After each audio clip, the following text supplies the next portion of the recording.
Good morning leaders. Branch director S Nivetha GAVT. என்னோட upline வந்து பாத்தீங்கன்னா 16% Shanmugapriya sister, gold director Yasa sister, UCD Jayapriya sister. நான் போன நவம்பர் மந்த்து லாஸ்ட்ல தான் நான் பிரான்ச் குவாலிஃபை பண்ணேன். அந்த அந்த மூமெண்ட் வந்து என்னால மறக்கவே முடியாது. அந்த எக்ஸ்பீரியன்ஸ் வந்து எனக்கு வேற லெவல்ல இருந்தது. நான் பிஃபோர் வெஸ்டீஜ் ஆஃப்டர் வெஸ்டீஜ் அப்படின்னு தான் நான் என்னோட லைஃப் வந்து இருக்கணும். நான் பிஃபோர் வெஸ்டீஜ் வந்து பாத்தீங்கன்னா எனக்கு எதுவுமே தெரியாது. நான் ஃபேமிலி சர்க்கிள்லயே தான் இருந்தேன். அதுக்கப்புறம் ஹஸ்பண்ட், அந்த குழந்தைங்க, அந்த இதுலயே போயிடுச்சு. வெளி உலகம்னா என்னன்னு தெரியாது. யாருக்கிட்ட எப்படி பேசணும், என்ன பண்ணணும் அப்படின்ற விஷயம் எனக்கு எதுவுமே தெரியாம இருந்தேன். நான் வெஸ்டீஜ் வந்து எனக்கு இங்க வர்றதுக்கு முன்னாடியே 1 இயர்க்கு முன்னாடியே எனக்கு வந்து தெரியும். அப்ப வந்து இந்த மாதிரி ஒரு எல்டிபி வீடியோ கொடுத்து என்ன பார்க்க வச்சு யாரும் நான் சொல்லல. எங்க ஹஸ்பண்டோட ஃப்ரெண்டு வந்து சும்மா வாயில சொன்னாங்க. இந்த மாதிரி இருக்கு, இந்த மாதிரி இருக்கவங்கலாம் இதுல இன்கம் எடுக்கிறாங்க அப்படின்ற மாதிரி சொன்னாங்க. அப்போ வந்து நான் நம்பல. சும்மா ஃபேக்கா சொல்றாங்க, இதுல எப்படி இவ்வளோ இன்கம்லாம் வரும் அப்படின்ற மைண்ட் செட்ல நாங்க அவாய்ட் பண்ணிட்டோம். அதுக்கப்புறம் வந்து பாத்தீங்கன்னா நான் சர்ச் பண்ணிட்டு இருந்தேன் ஆன்லைன்ல ஏதாவது பார்ட் டைம் ஜாப் கிடைக்குமா அப்படின்ற மாதிரி. அப்பதான் வந்து கிடைச்சது. நான் கால் பண்ணப்போ இதுதான் அந்த பிரதர் சொன்னாங்க அப்படின்ற மாதிரி. நான் 2 சைடுமே நான் பேசினேன். அந்த சைடு எப்படி இருக்கு, இந்த சைடு எப்படி இருக்கு அப்படின்ற மாதிரி. அந்த சைடு வந்து பாத்தீங்கன்னா ஒவ்வொரு ட்ரைனிங்கும் மீட்டிங்கும் வந்து பாத்தீங்கன்னா அமௌண்ட் பே பண்ணி நம்ம டைரக்டா போகணும் அப்படின்ற மாதிரி என் ஹஸ்பண்டோட பிரதர் வந்து சொன்னாரு. நம்ம இன்கம் கால்குலேஷன் நம்ம கத்துக்கிறதா இருக்கட்டும், நமக்கு எவ்வளவு லெக் ஃபார்மேஷன் நம்ம ரெடி பண்ணணும், நம்ம எப்படி எல்லாம் ஒர்க் பண்ணணும் அப்படின்றது வந்து பாத்தீங்கன்னா நமக்கு ஜூம்ல அரேஞ்ச் பண்றாங்க. பட் அவங்க சைடு வந்து பாத்தீங்கன்னா டைரக்டா நம்ம போகணும். மந்த்லி ஒன்ஸ் வந்து எங்கேயாவது ஒரு இடத்துல வைப்பாங்க. அதுக்கு நம்ம பே பண்ணி போகணும் அப்படின்ற மாதிரி என் ஹஸ்பண்டோட ஃப்ரெண்டு வந்து சொல்லியிருந்தாங்க. அப்போ வந்து அது நமக்கு செட் ஆகாது, நம்ம டைரக்டா எங்கேயும் போக முடியாது அப்படின்றப்போ நான் இந்த சைடு ஒரு கன்சல்ட் வந்து பண்ணேன். எப்படி சிஸ்டர் நமக்கு ட்ரைனிங்லாம் எப்படி கொடுப்பாங்க அப்படின்ற மாதிரி. அப்போ நமக்கு ஜூம்லயே தான் சிஸ்டர் எல்லாமே இருக்கு, எல்லாமே பண்ணி தருவாங்க அப்படின்னு சொன்னாங்க. நான் வந்து இதை சீரியஸா நான் எடுத்து பண்ணணும், நான் உள்ள வரல. சரி நம்ம பண்ணி பார்க்கலாம், ஒரு ட்ரை, அவ்வளவுதான். அந்த பிரதர் வந்து வியட்நாம் டூரு, தாய்லாந்து டூர்ல அவர் போயிருக்காரு. அதெல்லாம் போட்டோ இந்த மாதிரிலாம் எங்களுக்கு சென்ட் பண்ணுவாரு. அப்போ வந்து நான் ஜாயின் பண்ணிட்டேன். ஐடி எல்லாம் போட்டாச்சு. எப்படி பண்ணணும், என்ன பண்ணணும், என்ன பண்ணிட்டு இருக்காங்க அப்படின்றது எதுவுமே தெரியாம தான் நான் ஜாயின் பண்ணேன். ஒர்க் பண்ணணும் நான் ஜாயின் பண்ணல, தெரிஞ்சுக்கணும்னுக்காக ஜாயின் பண்ணேன். பண்ணிட்டு நான் ஜாயின் பண்ண மந்த்தே வந்து பாத்தீங்கன்னா ஃபாஸ்டாட் பிரான்ச் ஃபாஸ்டாட் 8% அப்படின்ற பொசிஷனுக்கு நான் வந்துட்டேன். எனக்கு கீழே வந்து பாத்தீங்கன்னா என் ஃப்ரெண்ட்ஸை நான் இன்வைட் பண்ணேன். அதுல 3 பேர் வந்து ஜாயின் பண்ணாங்க. ஜாயின் பண்ணி ஒருத்தவங்க வந்து பாத்தீங்கன்னா 100 PV கன்சல்டன்சி வந்து 3 மாசம் பண்ணாங்க. 4வது மாசம் பண்றப்பயே விட்டுட்டு போயிட்டாங்க.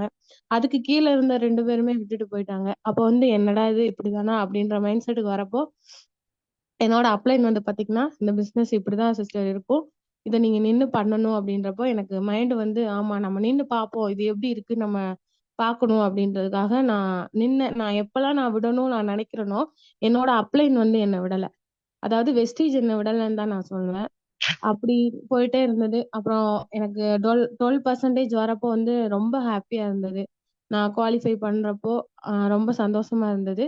அதுக்கப்புறம் எனக்கு கீழே நிறைய பேர் வருவாங்க, ஜாயின் பண்ணுவாங்க. அதுக்கப்புறம் இன்ஆக்டிவ் ஆயிடுவாங்க. எனக்கு வந்து ஃபேமிலி சுச்சுவேஷன் பாத்தீங்கன்னா எனக்கு உடம்பு முடியாம போயிடும். எனக்கு ஒரு தடவை லோ பிபி ஆகி, அதாவது என்னால ஒரு ஒரு வாரம் டீம் மீட்டிங் எதுவுமே அட்டன் பண்ண முடியாம போயிடும், கேப் ஆயிடும். மறுபடியும் வர்றப்ப ரொம்ப ஒரு மாதிரியா இருக்கும். என்னோட அப்ளைனுக்கு கால் போவேன். மறுபடியும் அவங்க என்ன புதுசா கொண்டு வர மாதிரி என்கிட்ட பேசுவாங்க. மைண்டே ரொம்ப ஃப்ரெஷ்ஷா இருக்க மாதிரி.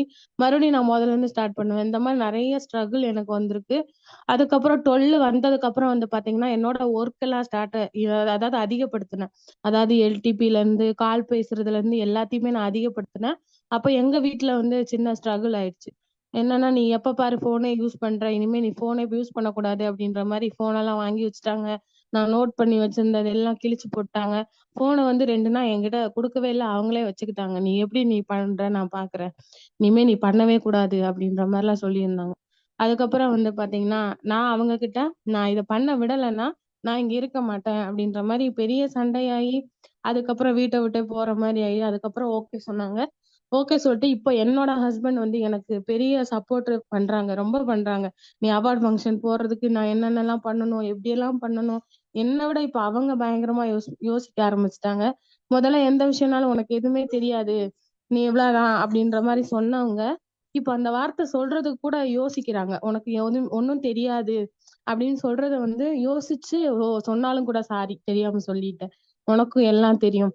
அப்ப என்னோட இன்கம் வந்து நான் அவங்க கிட்ட காமிச்சப்போ அவங்க ரொம்பவே சந்தோஷப்பட்டாங்க. நான் என்னோட ஃபோன் ரீசார்ஜ் வந்து பாத்தீங்கன்னா 2 மாசம் நானே பண்ணேன். அது வந்து எனக்கு ரொம்ப பெருமையா இருந்தது. ரீசார்ஜ் பண்ணாம ஒரு 2, 3 வாரம்லாம் இல்லாம கூட இருந்திருக்கு.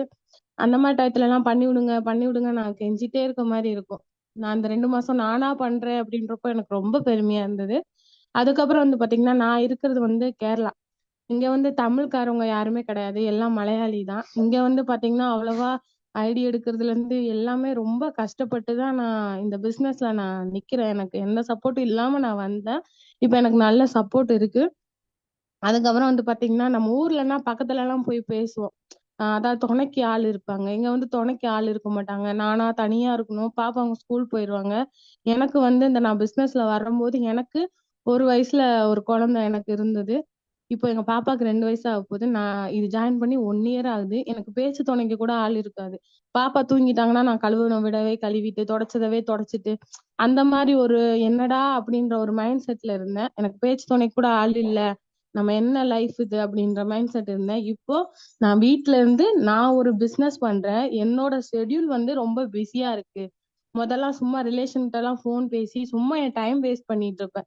அப்பெல்லாம் கிடைச்சிருந்தா நம்ம எப்படியோ பண்ணிருக்கலாம்ன்ற மைண்ட் செட்லாம் இப்பயே தோணும். என் ஹஸ்பண்ட் கூட சொல்லுவாங்க, இந்த ஆப்பர்ச்சுனிட்டி உனக்கு இப்ப கிடைச்சது அப்பயே கிடைச்சிருந்தா இன்னும் பெட்டரா இருந்திருக்கும் அப்படின்னு. ஆனா இப்ப கிடைச்சிருந்ததை நம்ம பெட்டரா யூஸ் பண்ணிக்கணும் அப்படின்றதுல நான் ரொம்ப இதா இருக்கேன். எனக்கு கீழே இன்னும் எவ்வளவுதான் இருந்தாலும் நான் கண்டினியூஸா இந்த வெஸ்டேஜ்ல நின்னு ஒர்க் பண்ணி கண்டிப்பா என்னோட ஹஸ்பண்டுக்கு வந்து ஏப்ரல் மந்த்ல பர்த்டே வருது. நான் சில்வர் வந்து எல்ஓபியோட நான் குவாலிஃபை பண்ணி நான் அவருக்கு வந்து என் சார்பில் இருந்து அவங்களுக்கு ஒரு கிஃப்ட் பண்ணணும் நான் ஆசை. நான் எழுதியுமே வச்சிருக்கேன். கண்டிப்பா நான் அதுக்குள்ள சில்வர் எல்ஓபி வந்து நான் உங்களுக்கு வாங்கி கொடுப்பேன் அப்படின்னு நான் நம்புறேன். நான் கான்பிடன்ஸா இதுல நின்று கண்டிப்பா பெரிய அளவுல சக்சஸ் பண்ணுவேன். எனக்கு கீழே இருக்கிறவங்களையும் நான் இன்கம்குள்ள கொண்டு வருவேன். நான் ஃபர்ஸ்ட் வந்து பாத்தீங்கன்னா கன்சிடென்சி நான் எடுத்து பண்ணல. 40 பிவி 60 பிவி அந்த மாதிரிதான் பண்ணிட்டு இருந்தேன். அப்போ வந்து எனக்கு அவ்வளவு growth ஒன்றும் தெரியல. நான் 100 பிவி பண்ணும்போது வந்து பாத்தீங்கன்னா பெரிய அளவுல எனக்கு வந்து சக்சஸ் அப்படிங்கிறது கொடுத்தது. அந்த ஆயில்லாம் வந்து பாத்தீங்கன்னா அது பிடிச்சனாலே என் ஹஸ்பண்ட் வந்து தொடர்ந்து நீ பண்ணு அப்படின்ற மாதிரி அவங்க எனக்கு சப்போர்ட் பண்ண ஆரம்பிச்சாங்க. இந்த வெஸ்டேஜ்ங்கிறது எனக்கு ஒரு ஃபேமிலி மாதிரி ஒரு ஃபீல் பண்ண எனக்கு வச்சது. நான் இந்த ஒரு 3 வாரமாவே நான் ட்ரை பண்றேன். எனக்கு கிடைக்கல. இன்னைக்குதான் எனக்கு கிடைச்சிருக்கு. இந்த ஆப்பர்ச்சுனிட்டியை கொடுத்ததுக்கு ரொம்ப தேங்க்யூ ப்ரோ. ஃபர்ஸ்ட் டைம் உங்க முன்னாடி பேசுறதுனால கொஞ்சம் நர்வஸா இருந்தது. ஓகே. Okay brother, thank you. இப்ப நான் உங்கள்ட்ட ஒரே ஒரு கொஸ்டின் கேட்கறேன். நீங்க என்ன பண்ணிட்டு இருக்கிறீங்க? டெய்லி வந்து வெஸ்டேஜ்ல என்னெல்லாம் பண்ணிட்டு இருக்கிறீங்க? அதை சொல்லுங்க. நீங்க இப்ப பிரான்ஸ் குவாலிஃபை பண்ணிருக்கீங்க போன மாசம். இப்ப வந்து ஆமா நீங்க ப்ரோ. நீங்க என்ன ஒர்க் பண்றீங்க? நீங்க என்னென்னலாம் பண்றீங்கன்னா மத்தவங்க பண்ணாதவங்களுக்கு நீங்க என்ன பண்றீங்கன்னு தெரிஞ்சுக்கணும்ல. நீங்க எல்லாம் கஷ்டத்தை சொன்னீங்க, இப்ப அச்சீவ் பண்ணியாச்சுன்னு சொன்னீங்க. ஓகே, என்ன பண்ணிட்டு இருக்கிறீங்கிறது சொல்லுங்க. பிரதர் நான் வந்து எல்டிபிங்கிறது இங்க கொடுக்க முடியாது. மேக்சிமம் நான் பிக் நோட்டீஸ் அப்படிங்கிறது இந்த ஒரு மந்தா தான் நான் கொடுக்குறேன். அப்புறம் வந்து பாத்தீங்கன்னா நான் மேக்சிமம் ஆன்லைன்ல தான் நான் ஐடிங்கிறது என்னால எடுக்க முடியுது. இங்க என்னால கொடுக்க முடியல. அதனால நான் ஆன்லைன்ல இருந்து ட்ரை பண்ணி அதுல இருந்து ஐடி வருது. நான் 100 days சேலஞ்ச் வந்து பண்ணேன். அதுக்கப்புறம் வந்து பாத்தீங்கன்னா அட்டனன்ஸ் வந்து நான் ரெகுலரா ஃபாலோ பண்ணேன். நான் மீட்டிங் வர்றதுக்கு முன்னாடியே என்னோட டவுன்லைனுக்கு நான் ரிமைண்டர் கொடுத்து அவங்களையும் கொண்டு வருவேன். அப்ளைன் கால் வந்து நான் ரெகுலரா போயிடுவேன். அதுதான் எனக்கு பெரிய ஒரு ரிலீஃபா இருந்தது. ஐடியாவும் கிடைக்கும். நிறைய ஐடியா சொல்லுவாங்க. அந்த மாதிரிதான் பிரதர் போயிட்டு இருந்தது.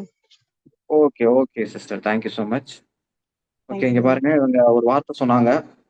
அதாவது ஃபர்ஸ்ட் எல்லாம் வந்து என்னோட வீட்ல வந்து ஹஸ்பண்ட் வந்து சுத்தமா மதிக்கவே மாட்டாங்க. இல்ல என்ன உனக்கெல்லாம் என்ன தெரியும் அப்படின்னு சொல்லிட்டு இருந்தாங்க. பட் இப்ப வந்து என்னைய மதிக்கிறாங்க.